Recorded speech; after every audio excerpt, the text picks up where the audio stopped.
ressourcerie de l'écrivain qui fête aujourd'hui ses 3 ans, si vous le regardez, le mercredi 1er juillet. Quand je parle de la ressourcerie qui fête ses 3 ans, c'est bien la chaîne YouTube, mais on va dire que dans l'ensemble, comme il y a aussi le compte Instagram qui est associé et mon site aussi professionnel qui était associé et qui est plus récent, on va dire que tout ça fête ses 3 ans, même s'il y a des choses qui sont arrivées un peu plus tard. Et comme j'aime bien faire de temps en temps un petit bilan, un peu bonne résolution d'année le 1er janvier, et pourquoi pas un petit bilan de mi-année le 1er juillet, pour fêter la ressourcerie.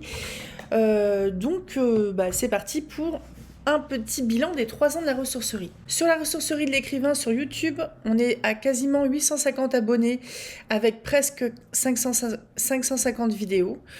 On est à plus de 500 abonnés sur Instagram pour le compte La Ressourcerie avec plus de 260 posts.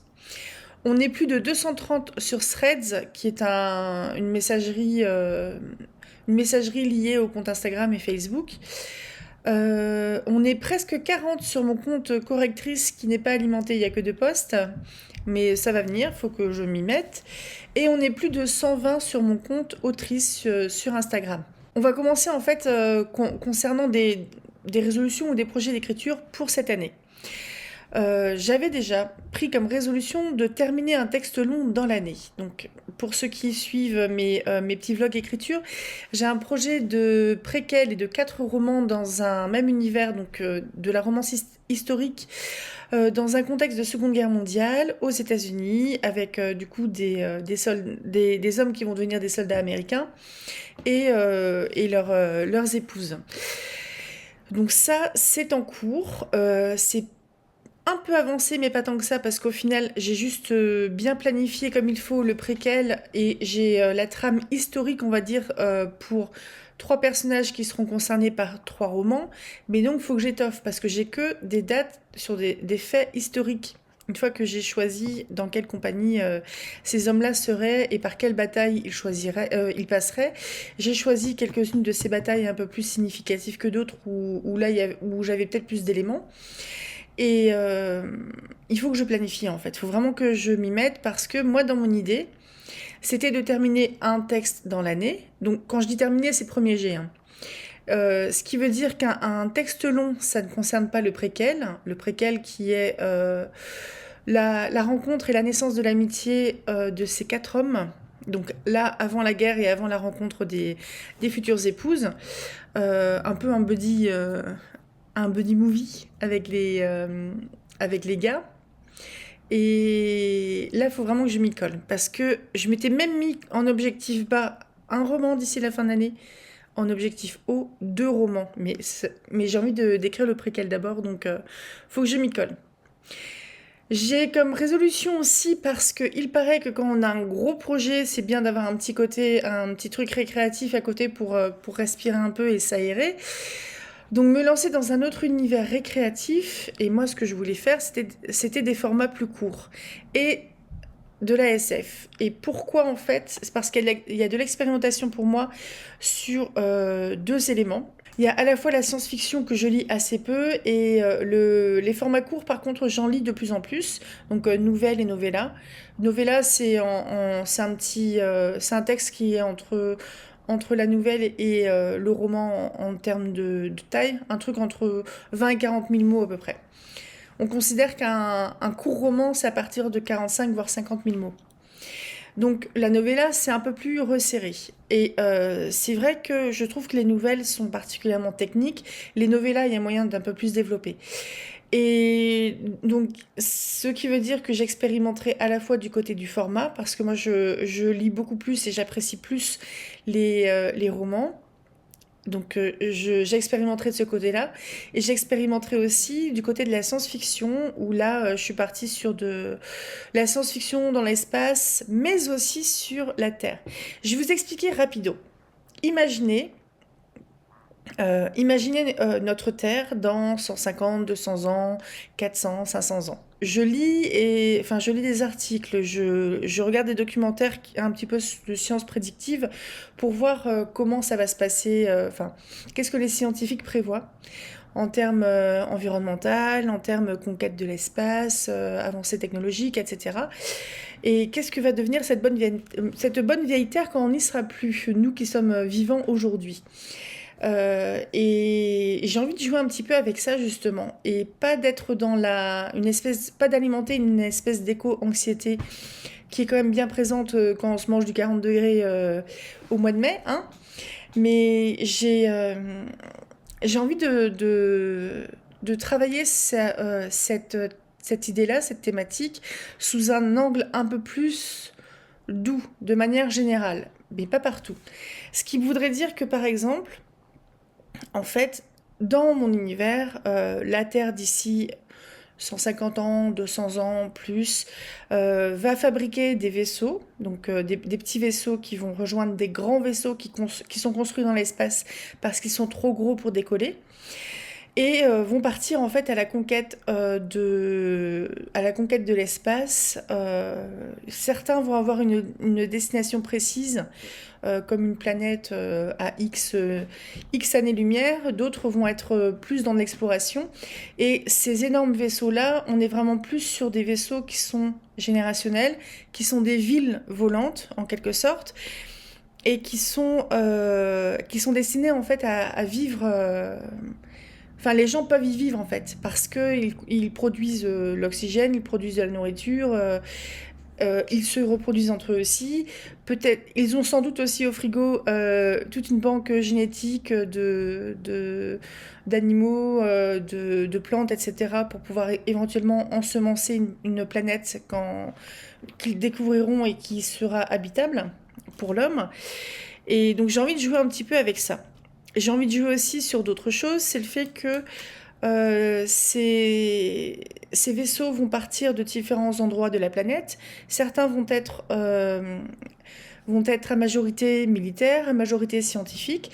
Certains peuvent être aussi affrétés par des personnes qui sont très riches, très puissantes, qui décident de jouer en fait avec leurs sous-sous et puis d'envoyer des gens dans l'espace. Et ce qui veut dire que chaque vaisseau va avoir une tonalité un petit peu différente, une origine différente. Quand je dis origine, c'est aussi un point de départ différent. Donc je dis comme ça au pif, il peut y avoir autant le premier vaisseau en fait que vous découvrirez d'ici quelques mois, il part d'Angleterre. Mais pourquoi pas, il peut y avoir aussi des vaisseaux qui s'en vont du Kazakhstan, par exemple, dans 200 ans, dans 300 ans, du Japon dans 500 ans, on ne sait pas. On peut du coup traiter des questions de survie dans l'espace, s'il y a des avaries. Est-ce que les gens pètent des plombs dans un endroit qui est confiné, et qu'ils ne peuvent plus quitter, dans un espace confiné où ils vivent avec des gens toujours les mêmes, qu'ils vont voir tous les jours, etc. Sachant qu'ils ont laissé leur vie et leur famille sur la Terre. Et je trouve qu'il y a plein de choses intéressantes autour de comment se construit une micro-société, comment on vit en ayant laissé toute sa vie et sa famille derrière soi, en ayant un but qui est tellement lointain que c'est peut-être que ton petit-fils ou ton arrière-petit-fils qui va pouvoir l'atteindre. Donc vous voyez, sur des choses qui dépassent un petit peu la vie d'un homme. Et on peut aussi travailler sur le fait de être focus sur une ville, par exemple, de la planète qui a envoyé un de ces vaisseaux-là. Et, bon, je suis assez vague là pour le moment, mais enfin, c'est quelque chose qui me fait vraiment rêver. Et c'est vrai que j'ai envie d'y jouer. Et vous allez en entendre parler d'ici la fin de l'année parce qu'il y a une nouvelle en fait que j'ai déjà écrite qui est en cours de bêta lecture et de correction qui va paraître à la fin de l'année. Je vous dis pas dans quel contexte. Mais voilà. J'aimerais bien aussi cette année, pourquoi pas encore, participer à un concours littéraire. Fixia, je suis pas sûre, mais peut-être un concours de nouvelles par exemple. J'aimerais éventuellement aussi, je me tâte encore à reposter sur des plateformes en ligne. Je sais que Feu Plume d'Argent a rouvert, donc ça s'appelle le Jardin des Esperluettes. Je m'y suis inscrite, mais je n'y ai pas participé encore. Et je trouve qu'il y avait chez Plume d'Argent, en fait, donc une communauté qui a fermé pour diverses raisons, et notamment le fait que, si j'ai bien compris, le fait que des utilisateurs ne respectaient pas le règlement et étaient constamment dans de la plainte, en fait, par rapport à des choses qui n'étaient pas validées, par exemple. Mais il y avait une vibe qui me plaisait bien, et il y a des auteurs aussi qui sont publiés, notamment Christelle Dabos. J'ai comme projet de lire au moins 5 livres sur l'écriture dans l'année, et en fait, quelque part, j'ai un peu commencé. Parce que vous avez eu la semaine dernière une vidéo très courte sur un bouquin qui s'appelait Écrire un roman de Marie Vareille, qui est vraiment pour enfin les grands débutants qui n'ont jamais eu de conseils d'écriture, et qui est sympa, hein, mais qui est vraiment plus pour les débutants.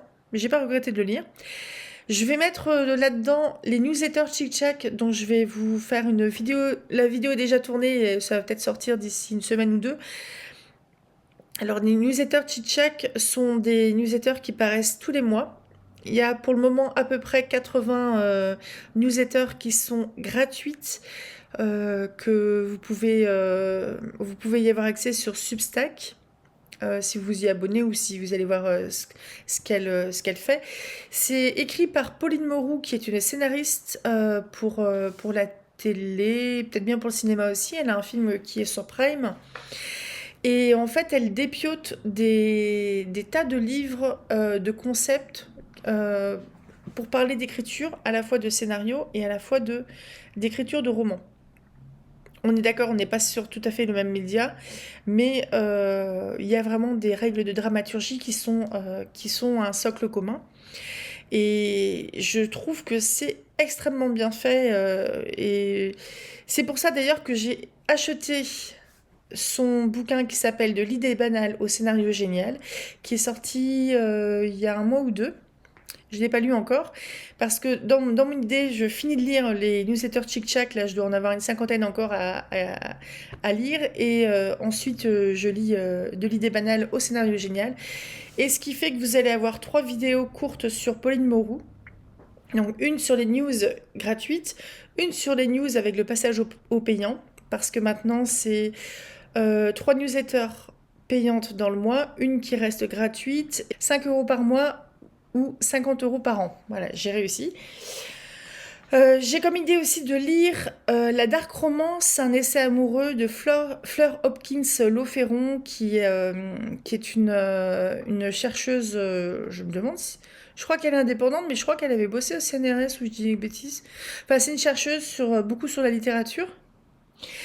Et donc, elle a pris le temps d'écrire un énorme pavé sur la dark romance, que j'aimerais bien lire parce que c'est un sous-genre qui m'intéresse. C'est un sous-genre qui ne laisse pas, comment dire, indifférent, qui fait beaucoup parler de lui. Donc, j'aimerais bien voir un petit peu ce que ça donne de ce côté-là. Donc, j'aimerais bien lire tout ça. Je pense qu'il y a moyen.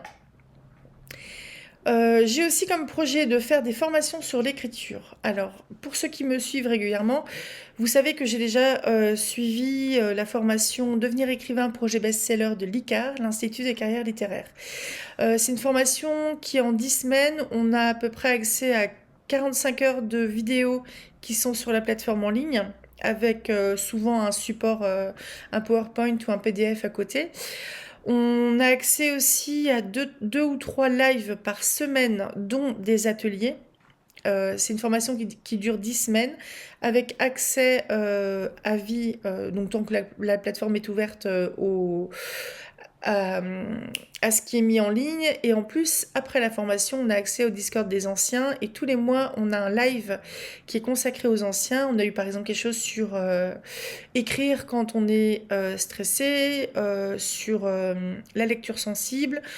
Récemment, on a eu sur l'écriture de nouvelles et participer du coup et publier ces nouvelles. C'était hyper intéressant. Je suis très intéressée aussi par la formation devenir écrivain auto-édité, donc pour les auteurs qui se destinent à l'auto-édition. Je la ferai. Je ronge mon frein en fait pour la faire parce que je commence à mettre de l'argent de côté pour ça. Et c'est à peu près le même volume en termes de contenu que Projet Best-Seller, mais c'est en 7 semaines seulement. Et je crois que c'est un petit peu différent aussi. Il y a aussi un Discord des anciens auto-édités, mais là, euh, ça, ça, ça s'adresse à des auto-entrepreneurs qui soit veulent vivre de leur écriture, soit veulent faire de leur écriture quelque chose de vraiment sérieux et de rendre en fait un roman professionnel, etc. Donc, l'ICAR, ça continue, j'en ferai toujours partie et j'en serai toujours aussi fière.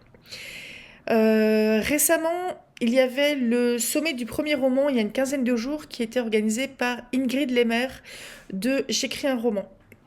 Donc c'est une autrice hybride qui est publiée en maison d'édition et qui a sorti 2 romans en auto-édition, qui est coach littéraire, qui a été formée à l'écriture créative aux États-Unis, qui a l'air d'être un sacré petit soleil. C'est quelqu'un de très souriant. Et elle a organisé un sommet du premier roman où pendant 3 jours, on pouvait gratuitement assister au live. Il y avait 6-7 lives par jour, donc le midi et le soir. Non, je dis des bêtises. Oui, c'était à peu près ça. C'était 5 ou 6. Il y en avait 2 le midi et 3-4 le soir. C'était des lives qui duraient à peu près 45 minutes où là, elle a réuni autour d'elle des coachs littéraires, attachés de presse, éditeurs. Il y avait David Meulemans des Forges de Vulcain. Il y avait une correctrice qui bosse en comité de lecture pour une maison d'édition.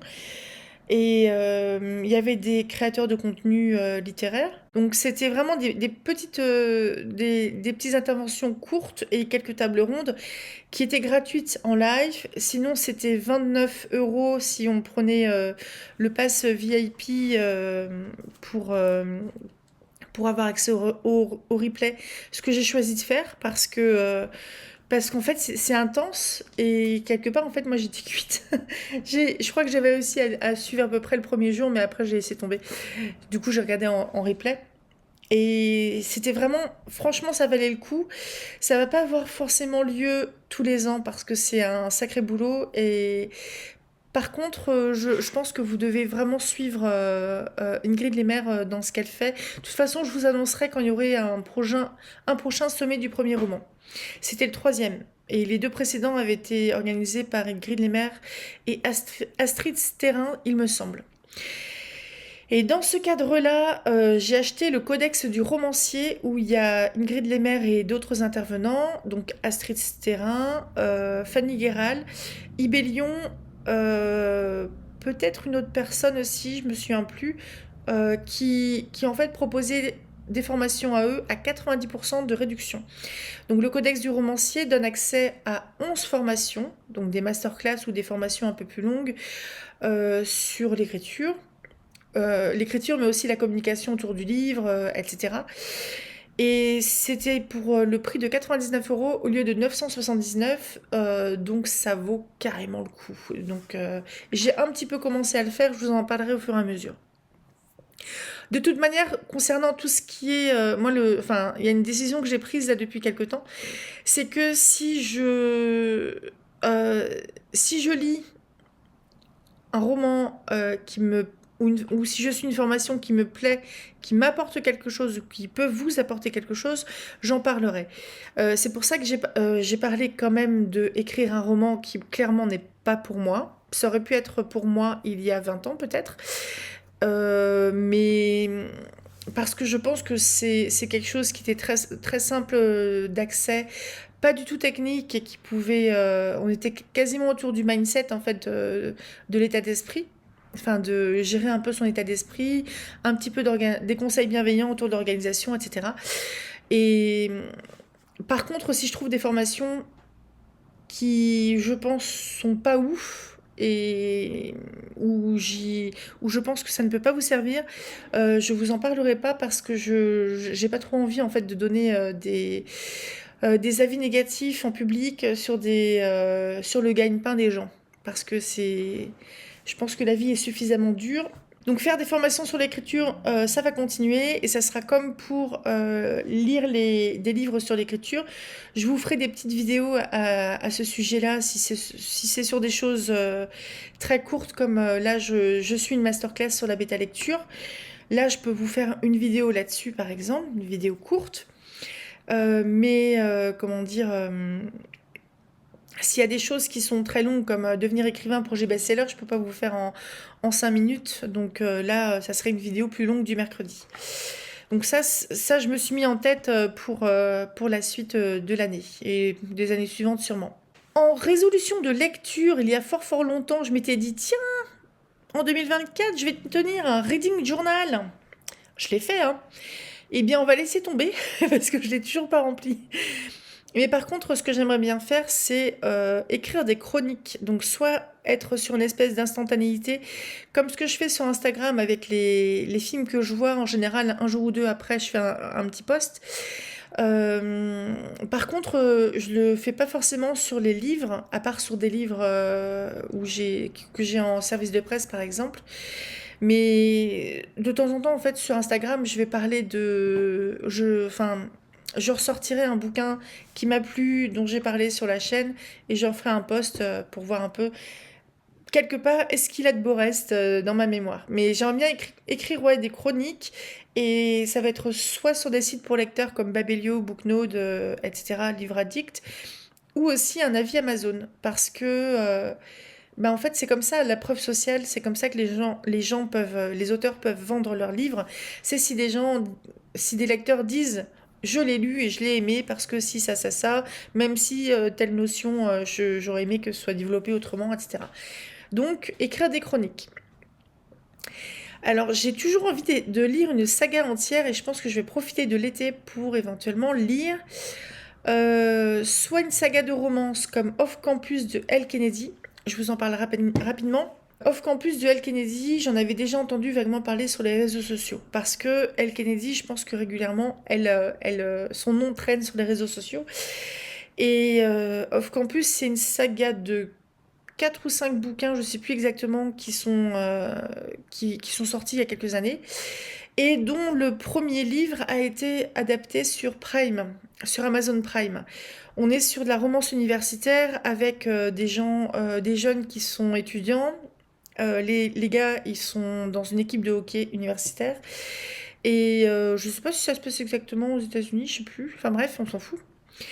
Et le premier épisode de Off Campus, je me suis dit, oh, ça va être chiant. Et en fait, non. Je trouvais qu'il y avait peut-être un côté un peu poussif dans la moitié du premier épisode. Après, ça devient super cool. Parce qu'on a je trouve qu'on a une vraie authenticité au niveau des personnages, avec un chef d'équipe, donc le capitaine de l'équipe de hockey, qui n'a un peu que le hockey qui est dans sa vie, et puis qui a quelque part en fait une relation tellement pourrie à son père qui était un champion de hockey, que ça lui pourrit la vie, tout simplement. Et elle, c'est une nénette qui veut devenir musicienne, qui a un passé pas évident du tout. Et on part sur un trope de fake dating, où ils vont faire semblant en fait de sortir ensemble pour... c'était pour rendre jaloux, c'est un truc con, hein, c'est vraiment un truc... C'était pour rendre jaloux un gars qui ne remarquait même pas la fille. Donc la fille qui était amoureuse, vaguement, qui avait un crush sur lui. Et ils vont, en fait, ce petit couple en fake dating, évidemment, ils vont tomber amoureux l'un de l'autre. Et ils prennent soin l'un de l'autre. Et ils sont petits soins l'un de l'autre. C'est absolument choubidou. Du coup, j'ai envie de les lire et de revoir Off Campus. Je pense que je le reverrai cet été. Dans autre chose, j'ai commencé à lire la petite librairie de Jenny Colgan. C'est une série de 4 romans. Le 4e vient de sortir. Le 4e, c'est une romance de... Je crois qu'il y a 1 ou 2 romances de Noël. Enfin bref. Comme j'ai pas lu beaucoup, mais Jenny Colgan, on est sur de la romance avec un côté très feel good. Et à chaque fois, en fait, elle sort une thématique. Enfin, c'est l'impression que j'ai, parce qu'il y a la confiserie de Rosie. J'avais déjà lu... Ah non, c'est pas la petite librairie, c'est la petite boulangerie. J'ai déjà lu la charmante librairie. Là, c'est la petite boulangerie. Je me suis trompée. Comme souvent, le démarrage, c'est une nana qui perd son boulot, elle perd son appart parce qu'elle se sépare, et bah, du coup elle a plus un rond, et donc elle déménage, elle reprend sa vie à zéro, donc elle n'a pas le moral. Et elle débarque dans une toute petite ville sur une île en Cornouailles parce que ça la faisait rêver. Et elle bataille un peu sérieusement parce que bah, elle déprime un peu. J'ai pas lu beaucoup pour le moment, j'ai lu 3-4 chapitres. Et on sent vraiment qu'il y a le côté vraiment choubidou. Pour lire une saga entière aussi, la dernière saga que j'aimerais avoir finie d'ici la fin de l'année, c'est Le Vieux Royaume de Jean-Philippe Javorski.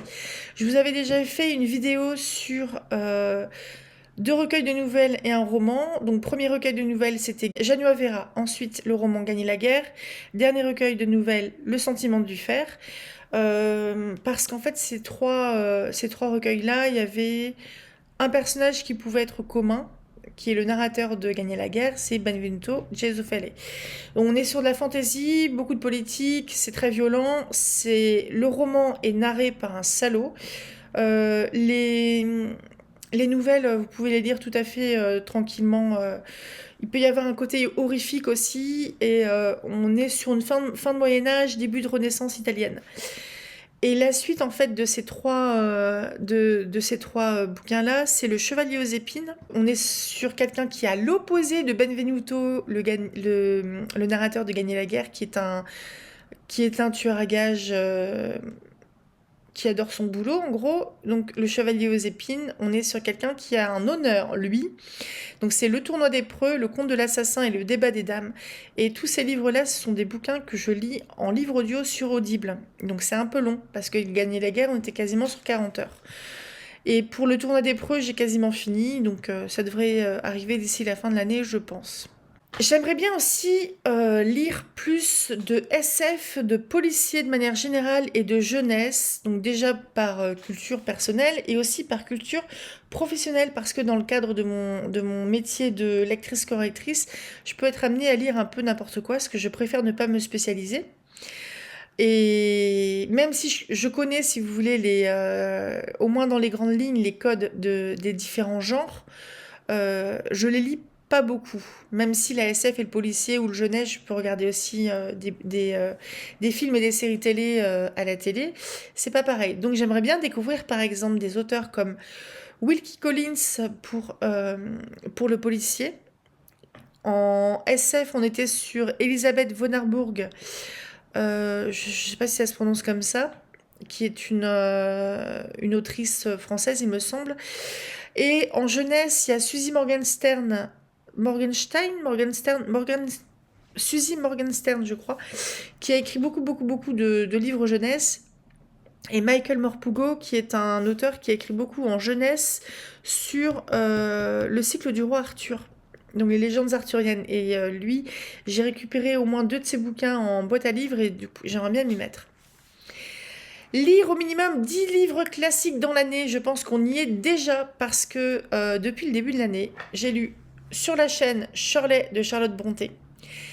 On peut considérer que j'ai lu Les Dimensions fantastiques de Barbara Sadoul, donc une anthologie fantastique d'auteurs classiques ou d'auteurs plus récents. Il y a 4 recueils qui s'appellent La Dimension fantastique, qui comptent une dizaine ou une douzaine de nouvelles. Et il y a Les Dimensions fantastiques, qui est l'anthologie de l'anthologie, avec le Peste. Et j'ai quasiment tout lu, en fait, sauf les nouvelles contemporaines, que faudrait que je m'y mette avant que je les donne cet été. J'ai lu Fables et légendes du Japon par Claudius Ferrand, qui était un missionnaire français parti au Japon pour enseigner le français, mais aussi sans doute pour trouver de nouvelles ouailles. Bon, celui-là, il n'était pas ouf. Belle découverte, Les Trappeurs de l'Arkansas de Gustave Aimard, je ne connaissais pas. Je pense même que je en lirai d'autres. On est vraiment sur sur un roman d'aventure un peu ambiance western. C'était assez cool. C'est sur la chaîne si vous voulez essayer. J'ai lu 6 nouvelles et enregistré 5 de Prosper Mérimée. Là, on est sur un... Je trouve qu'il est un peu trop classique quelque part pour... Je trouvais que ça manquait peut-être un peu d'originalité. Il y a un truc qui... Enfin, où j'étais pas assez immergée dedans. Mais bon, je voulais retester, mais bon, bah ça l'a pas fait, c'est pas grave. J'ai commencé La Petite Fadette de George Sand et j'ai commencé Les Mémoires de Sherlock Holmes de Sir Arthur Conan Doyle. Donc ça, c'est cool pour le moment. Je prévois de lire aussi des nouvelles d'Oscar Wilde. Et après La Petite Fadette, de lire Belphégor, le fantôme du Louvre d'Arthur Barnez. J'avais aussi lire au moins 5 auteurs auto-édités différents. J'ai lu cette année, et j'ai corrigé son livre, L'accord de Camille Andersen. C'est un roman steampunk avec une double temporalité qui se passe dans un 19e siècle britannique steampunk et un 15e siècle chinois. On est dans la cité interdite. Et avec une influence en fait entre ces deux époques au travers d'une machine qui joue à influencer les deux époques. C'était super intéressant et en plus c'est assez éloigné des lectures que je peux faire habituellement parce que donc si vous me suivez régulièrement, vous savez que pour moi un livre n'a pas forcément besoin d'avoir un message politique parce que ça peut être un pur divertissement aussi. Et donc Camille, elle est engagée en fait au niveau du féminisme, au niveau des droits des personnes LGBT, au niveau aussi de l'anticolonialisme par exemple, de l'antiracisme. Et c'est quelque chose qui transparaît vraiment dans dans ce qu'elle a écrit là.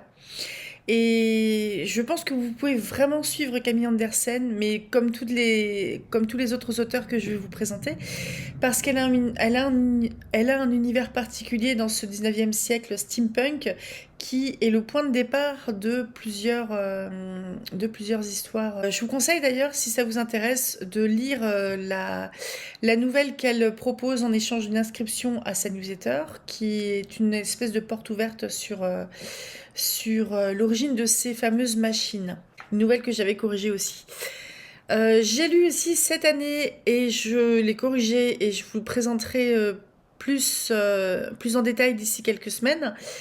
Le fait de la Pie-Grièche, qui est la suite et la fin de La Malédiction de la Pie-Grièche, qui est paru il y a 2-3 ans environ. On est sur une duologie historico-fantastique, comme elle le dit, avec une double temporalité ici aussi, où on est entre un 21e siècle sur le domaine d'un viticulteur dans le Saumurois et un 14e siècle, donc 700 ans auparavant. On est à peu près au même endroit à peu de choses près, dans un petit village. Il s'est passé quelque chose d'un peu extraordinaire qui attire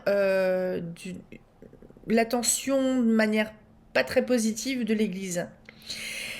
Il y a eu une guérison miraculeuse, en gros. Et le fait de la Pie-Grièche, on est sur la suite de ce roman, où dans La Malédiction de la Pie-Grièche, il y avait notamment un squelette qui avait été découvert dans des caves, enfin des caves naturelles qui servent justement de caves aux viticulteurs. Et et en fait, la découverte de ce squelette avait déclenché éventuellement une malédiction et toute une série de poisses, mais grosses poisses, pour le viticulteur. Et Gonzague Métivier, c'est un homme qu'on adore voir râler, il est insupportable. Et j'ai vraiment aimé, hein. J'ai vraiment aimé. Et là, on se retrouve 15 ans plus tard sur l'intrigue médiévale, où les personnages en fait doivent faire avec ce qui s'est passé 15 ans plus tôt et qui était tragique. Et on se retrouve quelques mois plus tard sur l'intrigue contemporaine, où on suit les conséquences en fait de la découverte et de ce qui est arrivé à ce squelette là sur la famille Métivier, sur leur domaine, etc. Et on a vraiment quelques touches de fantastique parce qu'il y a éventuellement peut-être un personnage de sorcière là-dedans. Donc on a quelques petites choses qui se passent à ce niveau-là. Cette année, j'ai lu aussi dans le cadre d'un service de presse Fujilove de Sarah Fay, qui est une romance contemporaine avec un trope de fake dating qui se passe au Japon, où une jeune femme va devoir faire semblant d'être en couple avec le meilleur ami de son frère, qui est aussi le gros relou qui l'embêtait quand ils étaient tous adolescents. Et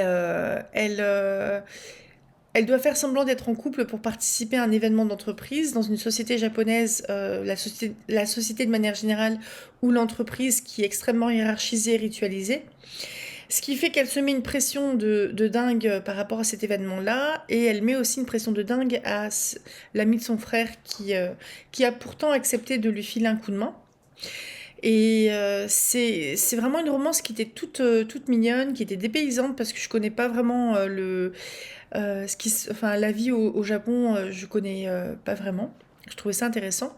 J'ai lu aussi cette année la suite de Ézéchiel et l'âme égarée de Cristina D'Amico et Mélanie Mendes, où on est dans un roman fantasy un peu biblique, où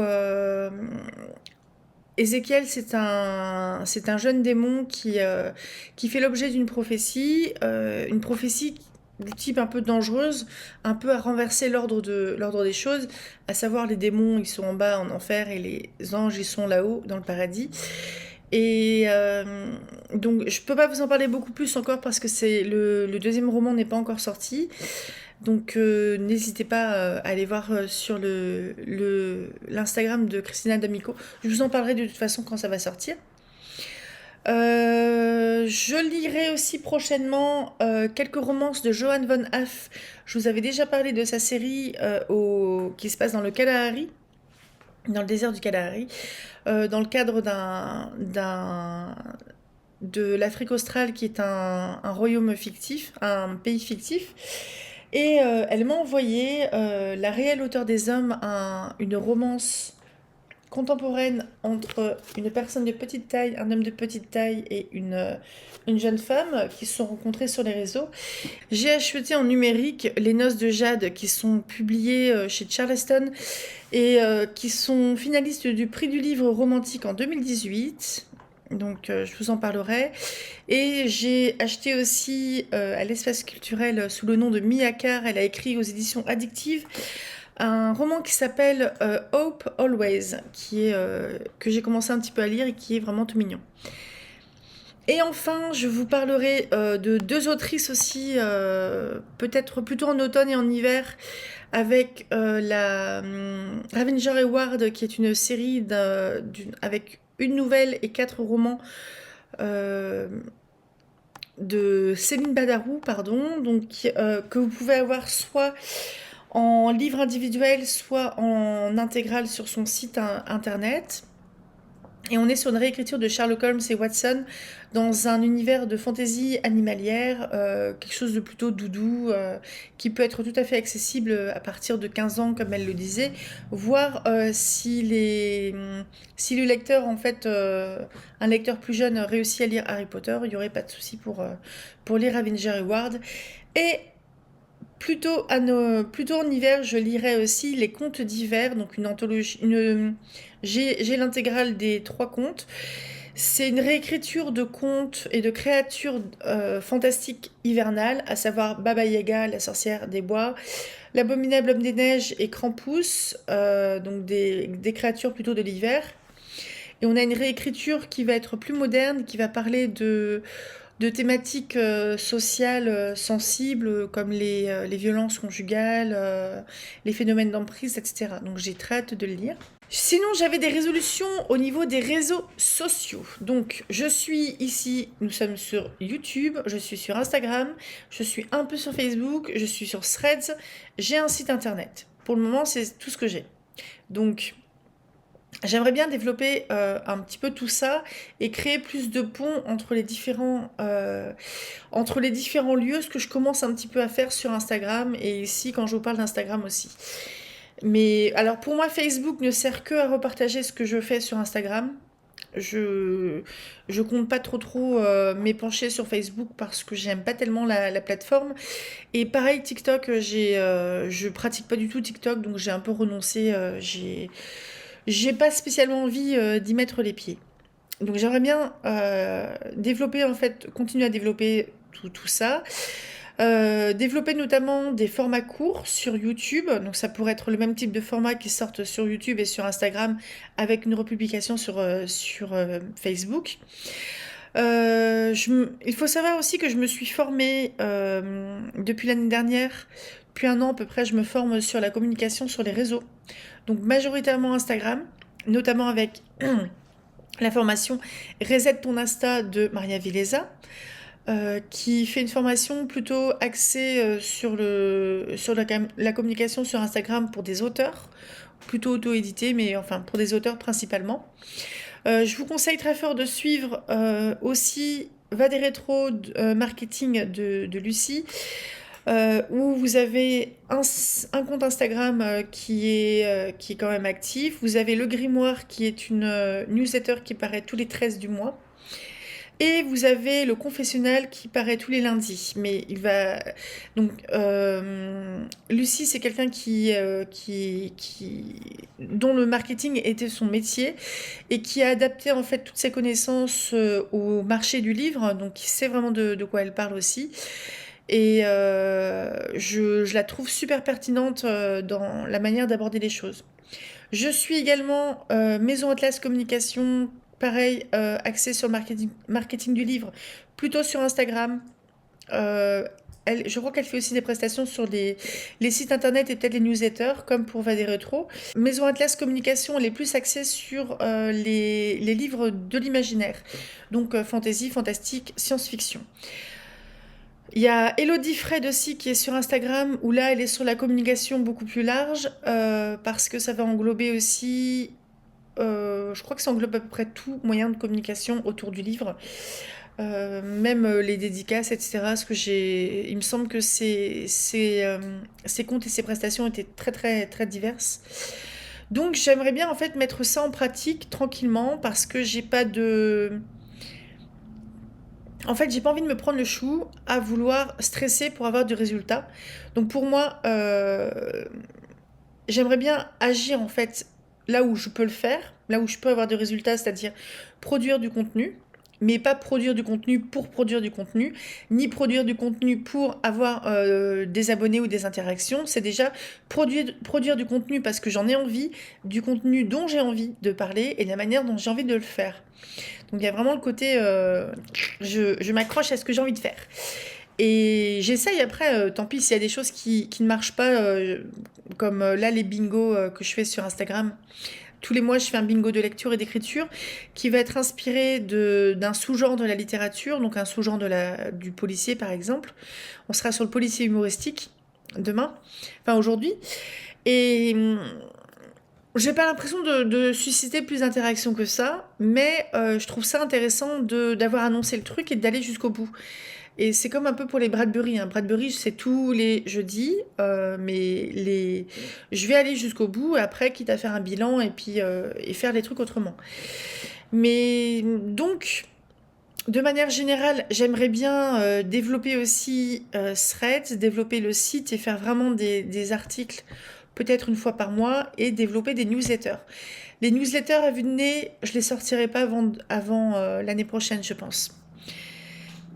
Sur YouTube, j'aimerais bien réaliser des vidéos essais, un peu du genre... mais là, j'ai du mal à le faire parce que j'ai un peu de mal à le lire. C'est con pour une lectrice, mais j'aimerais bien refaire des vidéos type je découvre, à savoir mettre en lumière un auteur dont j'ai découvert trois univers. Enfin, 3 livres qui correspondent à 3 univers différents. Donc si par exemple je lis les tomes 1, 2, 3 de Dune, ça fait un univers. Et j'aimerais bien développer ce type de vidéo que j'aime bien faire. Faire d'autres vidéos aussi sur des genres ou des sous-genres. Donc j'avais fait un podcast il y a longtemps où je parlais des mythes, des légendes, des contes, qui étaient sur des choses un peu différentes, mais je trouve ça intéressant à faire. ou faire des vidéos aussi sur des questions de société qui sont liées à la littérature, à notre consommation, des choses comme ça. Je fais un petit point sur les services de presse et les partenariats.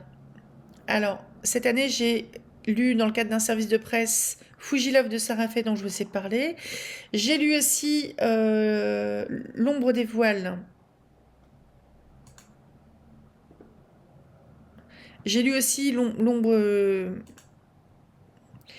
des voiles de Laetitia Claver. J'ai lu Le fait de la pie-grièche de Céline Niot, mais c'est dans le cadre aussi d'une correction, une prestation. L'accord de Camille Andersen et la suite. Et je vais vous parler très rapidement du Loftanger Club parce que là, je suis carrément pas je suis dans les choux. J'ai un partenariat avec eux sur Flash Fiction, qui est une collection de nouvelles que vous allez recevoir dans votre boîte aux lettres tous les mois. Donc ça, c'est le numéro du mois de mai 2026. Et en fait, j'ai juste lu celui du mois de janvier. Donc je ferai une vidéo sur janvier, février, mars, avril. Je pense que je ferai une vidéo tous les 4 mois à peu près. Ce qui fait que vous savez ce que vous allez avoir prochainement. Là, je suis carrément à la bourre, donc c'est pas très sérieux. Qu'est-ce que je voulais dire d'autre? J'ai reçu, parce qu'en fait, tellement que je les aime, eux, le Loftanger Club, j'ai reçu 2 pulps, parce que je voulais voir à quoi ça ressemblait.